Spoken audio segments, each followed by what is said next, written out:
Well, as I've been thinking about this evening and looking into God's Word and deciding what to talk to you about, I got some bits of thoughts together and some notes, and this afternoon they all went in the bin. I felt it was right to share a couple of bits of testimony. Now, you may be sat there thinking, well, I wish you'd do that more often, put his sermon notes in the bin. Well, for tonight, they've gone in the bin. And I'm going to share a couple of bits of testimony. One from very recently, a challenge recent, and one for a challenge that I've been reminded of where I was challenged 20 odd years ago about something. So that's what we're going to have a little look at. So I'll just sort of set the scene a little bit now, and we'll have a little Bible reading, and then we have a couple of songs for you, and then I'll just round it up very briefly at the end.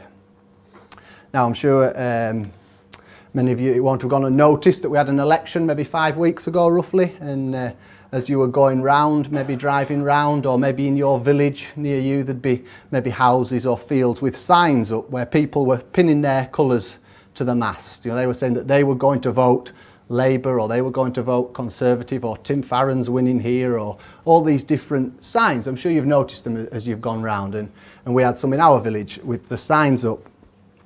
Also, maybe if you're into sport, maybe cricket, for example. We've been playing cricket today as England, and England have won, and I like to follow cricket a little bit. And I remember going to a cricket match, and you know, you get your shirt on, don't you, and so that you look like the rest of the people that are on your side, that are supporting the team that you support, and you sing the songs. There's not many that are always repeatable, so I don't sing them, but some are. Or maybe it's football. I remember I've only ever been to one football match, one professional football match, and that was Carlisle versus Blackpool some years ago. And the atmosphere at a match like that's a bit of they call them a derby, don't they, I think, where it's two teams that are quite close to each other. And the atmosphere, it's just electric, as you know, you get in a group and there's 1,000 or 2,000 of you, and you all support one team, and at the other side there's a couple of thousand, they support a different team. And it's so easy to get caught up in that emotion of supporting your team, wearing the shirt, singing the songs. You're proud of who you support. But I suppose if, for example, if you're one of those Carlisle fans, or maybe if it had been another derby, maybe Everton v Liverpool, and you were an Everton supporter, say, and you get on the train to go home, and you find that the carriage you're on is full of Liverpool supporters. You know, it's not just quite as easy to shout for Everton, is it? You know, you may even just pop your jacket on and keep it buttoned up, just so hoping that nobody just notices the team that you support.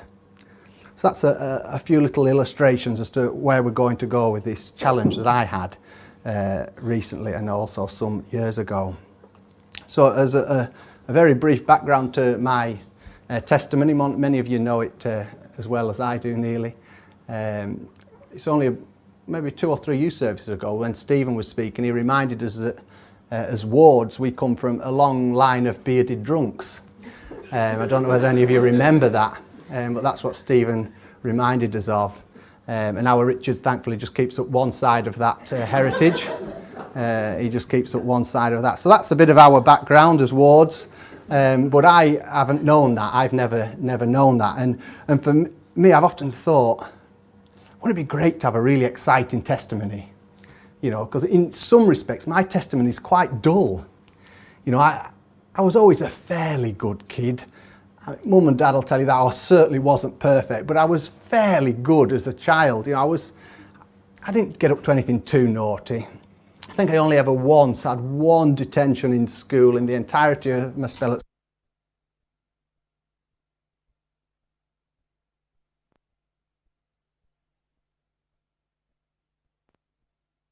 Christian parents, loving Christian parents and grandparents, surrounded by a loving Christian family, just both an earthly family and a church family.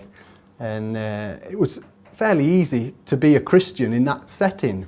You know, as many of you know, our family have run a Christian business for generations, and you know, even going into the world of work, it was it's fairly easy, you know, to be a Christian in that situation. And I can't say that there was ever a great big moment where I suddenly turned my back on the terrible things that I'd done to become a Christian. But I do remember, actually, Uncle Alan's getting a lot of mentions tonight. We were actually stopping at Ancliffe when they were on holiday.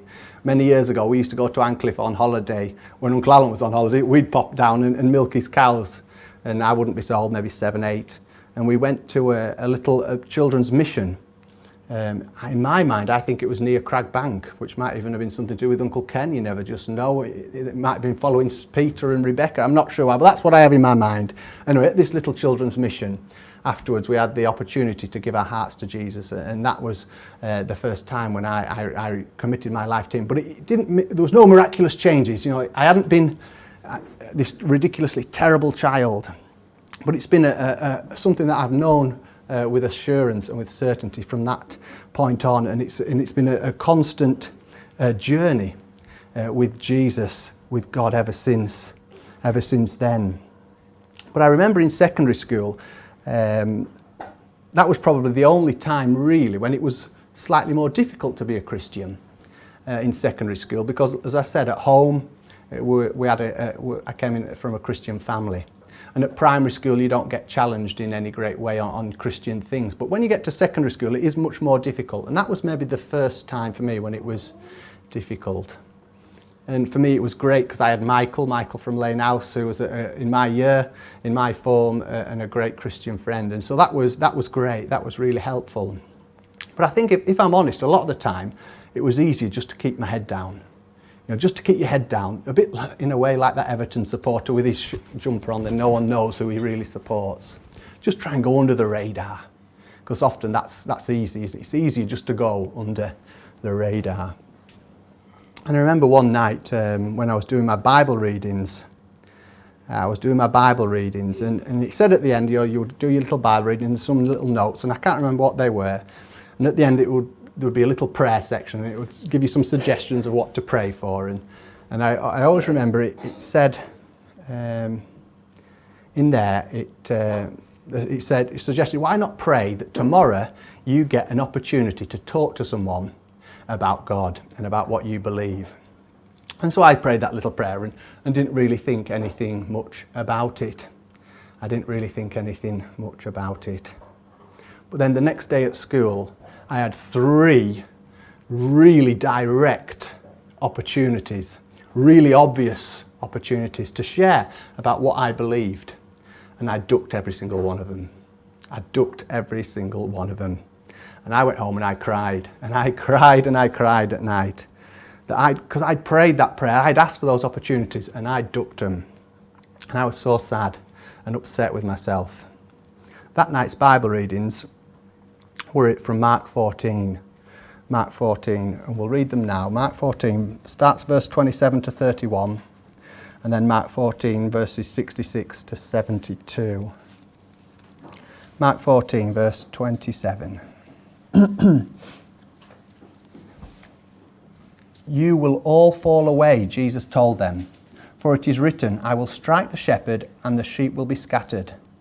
But after I have risen, I will go ahead of you into Galilee. Peter declared, even if all fall away, I will not. I tell you the truth, Jesus answered, today, yes, tonight, before the cock crows twice, you yourself will disown me 3 times. But Peter insisted emphatically, even if I have to die with you, I will never disown you. And all the others said the same. And we know what went on, don't we? Later that evening, 3 times Peter denied even knowing who Jesus was. He had that opportunity and he chose to disown Jesus. And then, have I written, let's see, 66 to 72, yeah, that's it here. Mark 14, while Peter was below in the courtyard, one of the servants' girls of the high priest came by. When she saw Peter warming himself, she looked closely at him. You also were with that Nazarene, Jesus, she said. But he denied it. I don't know or understand what you're talking about, he said, and went out into the entrance, and the cock crowed. When the servant girl saw him there, she said again to those standing around, this fellow is one of them. Again he denied it.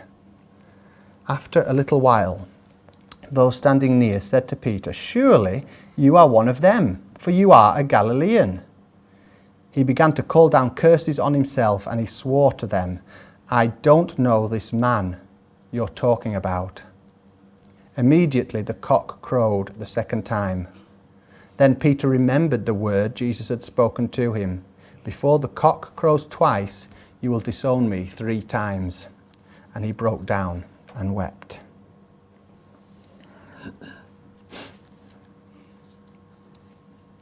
But then in John chapter 21, so there we have Peter. He's crying because he has disowned Jesus those 3 times, and he realizes he's made a mistake. And in John 21 verse 15, we'll just read a few verses, and it's entitled here in my Bible, "Jesus reinstates Peter." Poor Peter. He'll have been feeling all sorts when he met Jesus there. When they had finished eating, Jesus said to Simon Peter, "Simon, son of John, do you truly love me more than these?" "Yes, Lord," he said, "you know that I love you." Jesus said, "Feed my lambs." Again Jesus said, "Simon, son of John, do you truly love me?" He answered, "Yes, Lord, you know that I love you." Jesus said, "Take care of my sheep." The third time he said to him, "Simon, son of John, do you love me?" Peter was hurt because Jesus asked him the third time, "Do you love me?" He said, "Lord, you know all things.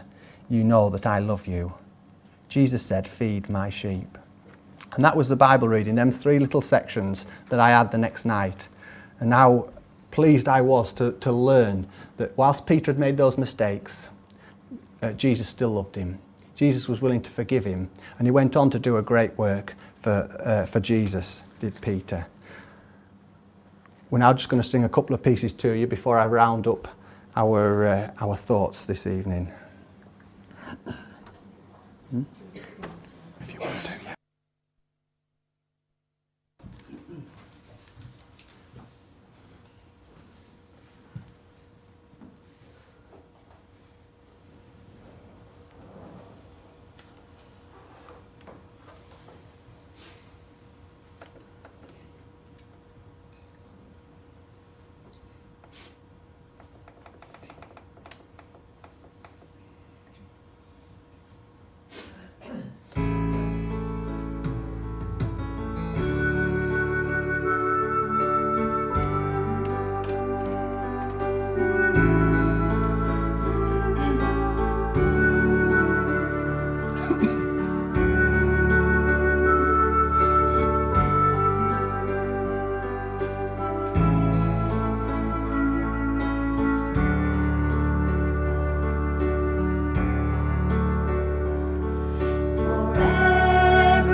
You see, it's easy in a crowd, isn't it? It's easy in a crowd to stand up for what we believe. It's easy to stand up for God. We can encourage other, don't we? We encourage other and we build each other up. Together here at church, it's not a difficult place to sing praises to God. But it's much harder when you're on your own, isn't it? It's much harder when we're in hostile territory. I explained to you, didn't I, earlier about after that day when I'd messed up and I'd made some big mistakes. The Bible reading the next night was that one from John 21, where Jesus restores Peter, asking, "Do you love me?" You see, I let God down that day, just as Peter let God down all those years before. But that wasn't the end for Peter. We see there in John 21 that Peter was sorry for letting Jesus down, and Jesus wanted him to recommit his life to serving God. He said to Peter, "Feed my sheep." So that was a little challenge to me all those years ago when I was at school. 20 years ago. And then just this year, as many of you will have noticed, I'm sure it hasn't gone unnoticed, the weather, something we love to talk about, isn't it, the weather. And since about probably the middle of May, it's been generally pretty wet. We had a wonderful spell in April and May there, didn't we? Some really lovely dry days. And unless you got your first crop, that's what us farmers worry about, is getting first cut. And unless you got your first cut really early in the first couple of weeks of May, it's been a bit of a fight. You've had to sort of wait for those 2 or 3 good days that we've occasionally had. And I don't think this next week is going to be much better. It's going to be generally dry, but there's going to be a few showers thrown in, and it makes it hard work. Well, this year at Afton, with our first cut, we spied a little opportunity to get the first cut, and as usual, I was a little over optimistic. It was forecasting a bad day for the Sunday and the Monday, and so I thought, well, we'll just mow enough for the Saturday. And I'd been over optimistic, and I'd mown too much, and it got to midnight on the Saturday night, and we still had the middle of one field left. We had the middle of one field left, so it got left because that's what we do as a family. We've chosen that that's going to be one way that we set ourselves apart. That we set ourselves as Christians. The fact that we don't work on a Sunday, so that grass was left out to get rained on. Obviously, we still milk our cows on a Sunday, and we do jobs that have to be done. If sheep have escaped, we don't leave them rampaging through the village. We get them back in and mend the fence. But it's an easy way that we can differentiate ourselves from the rest of the world. So this Sunday, my grass is getting rained on. And I was chatting with a neighbour who just lives in the village, because I was quite pleased with myself, really, because the field that we'd left, it was getting rained on, but it was out of sight. No one could see it. So no one knew that I'd made a mess. No one knew that I'd slipped up. No one knew that my grass was getting rained on. It was the only field at Afton Hall that you can't see from anywhere else. Especially because we'd got once round, I think, or twice round. So the little corner that you can see, it looked like it had been cleared. So I was giving a good image, as if I was a good farmer. And I was mentioning to this neighbour who isn't into farming, and I said, that because we don't work on Sundays, this grass was getting rained on. But I said, it doesn't matter, because I said it's out of sight. So I said, nobody knows. And this neighbour said to me, well, surely it would have been better if it was on the roadside. And then everyone would know where you stood on a Sunday. And just in that moment, I thought, there I was pleased that nobody knew that I'd made a mistake. I was pleased because nobody knew that my grass was getting rained on. But that wasn't the point, was it? The point was, the reason that grass was getting rained on, because I'd made the mistake and mown too much. But it was also because we don't work on a Sunday. That's something that we don't do. And I thought to myself, me being pleased that field was out of sight, it was a bit like that man on the bus, on the coach, on the train, with his Liverpool shirt on, but hiding it under his coat, because he doesn't want the Everton supporters to know what he's doing, keeping it covered. And these verses in Romans came to me that night when I was thinking about that. Romans chapter 1. And our last hymn points to them. Romans chapter 1, verses 16 and 17, where Paul writes, I am not ashamed of the gospel, because it is the power of God for the salvation of everyone who believes. First for the Jew, then for the Gentile. For in the gospel a righteousness from God is revealed, a righteousness that is by faith. From first to last, just as it is written, the righteous will live by faith. So them verses came to me that night, and I looked up the word ashamed, and it says in the dictionary, it means embarrassed to be. If you're ashamed of something, you're embarrassed to be connected with it. Now, I was embarrassed that my grass was out there in the field, but was I embarrassed to be connected to God? Was I embarrassed because I wasn't getting it in on a Sunday? Now, I'm not suggesting that we should all go around mowing our grass on a Saturday just so we can leave it out to get rained on a Sunday just to make our stand. That's not what I'm suggesting. But equally, we must take opportunities when they come along to share the good news of the gospel with others. Now, why is it important not to be ashamed of the gospel? Well, it's set out plain for us in that verse. It says, "I am not ashamed of the gospel because..." It's because the gospel is the power of God for the salvation of everyone who believes. We should not be embarrassed, as the gospel is the power to save. What we know as Christians is the power to save people. As Christians, we know that we were heading to a lost eternity. We were going to be separated from God. But because of Jesus and our faith and trust in him, we are free from the burden of sin, saved from the consequences of sin, made right before God. So why would we ever hide from sharing that with others, those currently heading for a lost eternity? It's a bit like seeing rows and rows of cyclists coming down a hill, and you know that there's an oil slick just round the corner and they're all going to go flat on their backs. You'd wave your arms, you'd try to stop them, you'd try to explain to them that round the corner there's danger. But this is much more serious than that, isn't it? As Christians, we know what is round the corner. We know what is round the corner. People daily are going to a lost eternity. Are we silent? Are we embarrassed about what we believe? Now, it's increasingly difficult, isn't it, in the world that we live, to stand up and shout about Jesus. We're paddling against a deeper and a faster and a rougher tide as the days go by. But still, that is what we are called to do. That's what we are called to do. So these two little bits of testimony this evening.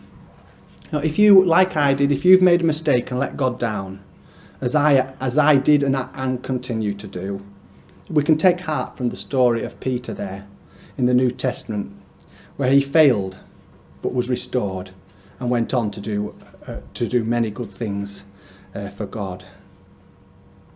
In Sunday school recently, we've been looking at, we've done the children of Israel and Egypt and coming out and the wilderness and the promised land, and now we're into Judges.